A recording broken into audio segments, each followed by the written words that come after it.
Lloyd, it wasn't pretty, but the Bombers got over the line in the end. What was your assessment of their win over St Kilda? Yeah, I watched it from home, Simon, and I thought the pace of the game was pretty hot all game. It's probably the best I've seen St Kilda play. It was very like their match against the Gold Coast Suns where they got up and won. I think that after the game, heard James Hird and the coaches speak about they want more of a contested game. I think the last thing they would have wanted it to be like a bit of a pinball sort of game where the ball was bouncing from one end to the other. Both teams really weren't functioning that great in their forward halves, so the ball was sort of bouncing in one forward 50 and the defences were running it out. So it's probably not the sort of game you want if your aspirations are to be a top six side, which would be the case at Bomberland. So it's probably they were disappointed after the game, which is a good sign when you can win a game of football but still be disappointed. But there's still so much to improve on if the Bombers are to match those top sides in the competition.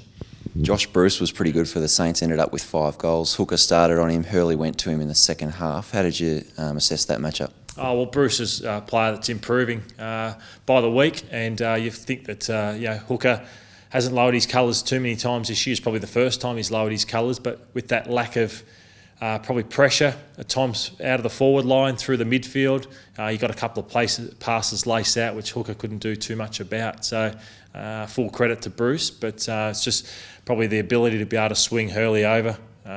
Is a great avenue for Essendon. Probably Dustin Fletcher going off for that period still shows his importance to the side because Bruce probably got on a little bit of a roll when Fletcher went off as well. But anyway, that's a good well done by Josh Bruce, and was just fortunate that we had the big fella Jake Carlisle kicking a few down the other end.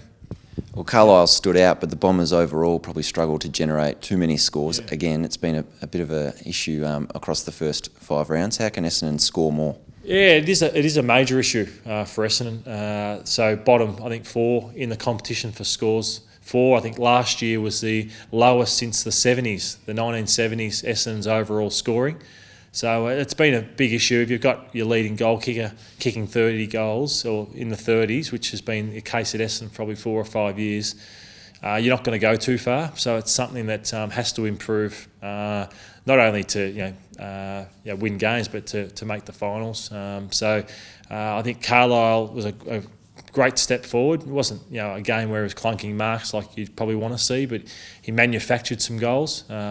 Joey had a game he'd like to forget, but every forward has those. So I just think it's the cohesion as a forward group, not having a crummer to hold the ball in, which is a bit of an issue.